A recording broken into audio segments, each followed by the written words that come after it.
Hello everyone and welcome to Kdh Art Class. I'm Miss Howard and today is going to be reviewing lines. So for your older kids, could be one of their first projects. For my little ones, we have been practicing and practicing different lines and starting to understand how they fill up the space and how they can create movement. So this is a review. So I thought it'd be fun to do some bubble letters, and you can add extra words in there if you want. So this is an example. I have my bubble letters and we're going to be doing this together to show you how to make your bubble letters. Then if you want to add extra words or your name on the paper to include it, then that could be fun. And then it's just filling it in with all kinds of lines. You can do it with crayons, colored pencils, markers, and even with just a nice black and white pencil. We call that monochromatic. Ooh, if you want to use those fancy art words, monochromatic. That means one color. But because we push on it harder and lighter, we can make lots of different colors out of our monochromatic color choice. Usually done with crayons or pencils, pastels, things like that. But I digress. Let me come back to our focus. Our focus is practicing lines. We talked about all the different types of lines that might be out there. Straight ones, curved ones, zigzag, castle, thick, thin, dash, lightning, stairs, crazy, tornado. So many different lines out there. Now is your chance to show your teacher or your parents that you know how to do a bunch of different lines. The most important element of art when it comes to drawing. Okay, let's get this out of the way because I want it to be your artwork, not mine. I'm going to move some of these items. I'm going to use a half a page of paper. I'm conserving lately, and we're going to be zooming in so you can see this a little bit better. Part of the reason why I used half a page. And it's super bright. Let's see if I can tone down some of the brightness. There we go. All right, so you have your pencil or whatever you're going to write with. I'm going to now switch to a black marker because, again, by now, if you've been watching my videos, you know my document camera does not like to show pencil very well. It likes to show marker. All right, so this is how we're going to do our bubble letters in our fun little project. We're going to do an uppercase or capital A. Do a long diagonal line, and notice I'm starting on the side. Another one going the other direction. Yeah, I'm making it pretty big. I mean, that's pretty big. I'm not doing teeny tiny. And go ahead and make your line across. There's the A. Now to make sure we have plenty of room, I'm going to now make this a bubble letter. So here's the thing. You cannot touch your A, but you want to get the same distance away from it. So I'm going to be going around. In fact, let me change colors to make this a little bit easier to understand for my little ones. We'll do kind of a blue color. So I'm going to go around. No touching. No touching. Oop, I have to stop there. See, I'm not touching my line. I'm going to go over here. Oop, I have to stop. No touching. I'm going to go around, and I'm going to bring it up and connect it. All right, you see I did not touch my A, but I have a hole in the middle here. I like to just fill it in with like a little circle. Okay, that is a simple way of doing a bubble letter. So we're going to do the word arch. You can do any word that you want, but the next letter of art. So we have the a,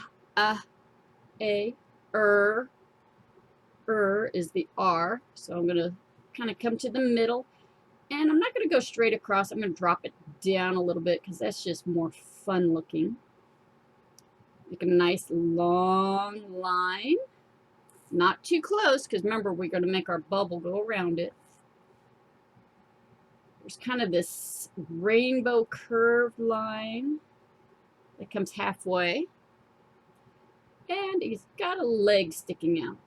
Artists love to turn the letter R into, you know, people and stuff like that because you already have the legs and the body. So you just got to add the head and the arms and you're just ready to go. But again, I digress. Let me bring it back to our focus. Bubble letters. All right, no touching. We're going to go around the R. No touching. Nice and slow. Stop. Scoot it over. And around. Remember, this is a video. Stop and around. So you are in control of how fast or slow this video is going. Please feel free to pause it as you do each letter if I am going too fast, and my little circle in there because I just think the circle's fun. Or for my more advanced kids, feel free to just fast forward to the next section. I have one more letter, art, the letter T. And I could either put it down here or I might even put it up here. Make it zigzag in a way. And my long line going across the top. Again, we're doing all the uppercase or capital letters. And bringing it down. And it's almost filled the paper. So no writing small on your bubble letters here. Let's fill the paper. All right, let's bubble around it. Around we go and stop. No touching. RT. Stop. And around. And connect. Congratulations, you have made your bubble letters. If you did it with pencil and you want to erase the A, R, and T that are on the inside, you can. Because I always demonstrate with marker, I demonstrate how I use those lines. I leave them in there and I just use them as part of my artwork. Okay, next part. We are going to separate and break up our background. And this is the fun part. There is no right or wrong way of doing it. I have a big area here. I'm going to put one of the lines that I want to use to break it up. Again, it could be a straight one, a curved one, a zigzag castle, thick, thin, lightning dash, whatever. Whatever type you want to do. So I'm thinking down and up, down and up, down and up, down. It's kind of zigzag and kind of lightning, all in the same. Now, because we're going to use, or I'm going to use colors on this one, and you might want to use colors on this one, we're not going to leave it as a line. We are going to add another line that copies it. I'm going to stop there. You see how this one goes up? So this one's going to go up. And then it's going to come down long. So I'm going to come down long and I'm going to stop underneath it. Goes back up, right, to about there. So I'm going to go up. Then it's going to come down long and it's going to stop. So I'm going to go. And it's going to come back up. Guess I didn't make that line long enough. Good news is I can always make it longer and make it fall off the page. If you make your lines fall off the page, that's wonderful stuff happens. If you're doing colors, and again, I do have to be picky as to what I use. Sometimes the crayons, the wax gets reflected with the light and you don't see it very well, so I'm going to continue with markers. If I'm going to change colors, I can change colors. If I'm going to keep it monochromatic with just the pencil, I can do that. If I know I'm going to color in between, I can do that and just get my basic lines. All right, I'm thinking of a big curved line.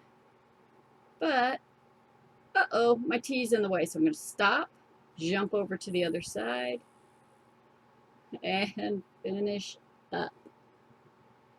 Nice curved line. I can do fun stuff in there. And like I did with my lightning line, I'm going to go ahead and whoop, stop, jump over. Oh, got to stop again, jump over. And I think I'm going to do 2 more lines, kind of make the corners a little more interesting. I think this top one needs a nice kind of bent line. And this time I'm not going to copy it exactly. I'm going to make it go kind of bigger. Oh, my A's in the way. And it's going to go up that way. Just to show you that it doesn't have to be exactly the same. I just want some lines. And, oh, we just haven't done a straight line yet. So let's just do a nice little straight line. Oh, I ran into my curved line over there. I love filling in the space. Okay, from here, we're just going to add single lines. Okay. And we're going to make these big sections even smaller. So we made a smaller section here, but we can make it smaller than that. So I could do kind of cut it like a pizza. I could do a zigzag through it. I can do pretty much any of the lines that I want to do. So I need to break this up a little bit. Okay. Then I'm going to need to break up this big triangle a little bit, and this funky little area here, and this little quadrilateral area here. And then I'm going to add a bunch of lines in here to break it up. So I'm going to let you decide how you're going to break up these. I'm going to show you this bigger area because it might be confusing for my new artists in the world, my little pre-K and kindergartners. And maybe my R is going to connect to that semicircle. And maybe it's going to connect to that little corner. Maybe my T is going to, I don't know, maybe I'll bring it all the way down here. And I might even add another line there. See how it's breaking up into smaller, easier sections. I can even close this off so that's its small little section. And then I can continue to there, make that a section. Maybe my A is going to bump into my R. Or maybe it's just going to curve up to the top. You know, I kind of like the curve, so we can curve it down here to the bottom. Add a few more straight lines. And now that they're smaller, and remember, don't forget to add 1 or 2 lines in each of these areas. Now you're ready to start filling in each section with a different line that you can think of. Remember, you have the spirals and the curved lines like the rainbows. You could crisscross your lines with diagonals, making a neat little checkerboard. You can make your lines using dots or dashes. You could make funny looking lines, zigzaggy lines, polka dot little lines, right? Thick lines, skinny lines, more crisscrossy lines. You are free to decorate your artwork any way that you want. And don't forget your letters. I hope you have fun doing this project. Let's show everybody how many lines you can do. Have fun and enjoy.